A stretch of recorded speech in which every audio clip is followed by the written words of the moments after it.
In this video, I will show how to count how many times do each value appear in a column in Excel.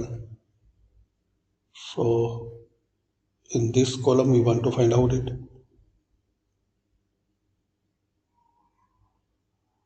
So click here and equal sign. Type here count if. Now select the range.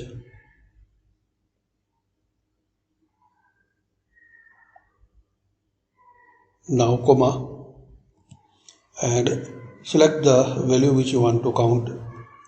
So in my case, I want to count this 4 value. Press the enter.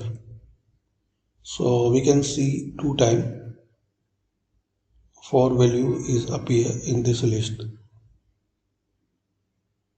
Now drag and drop. So you will see the result. So thanks for watching.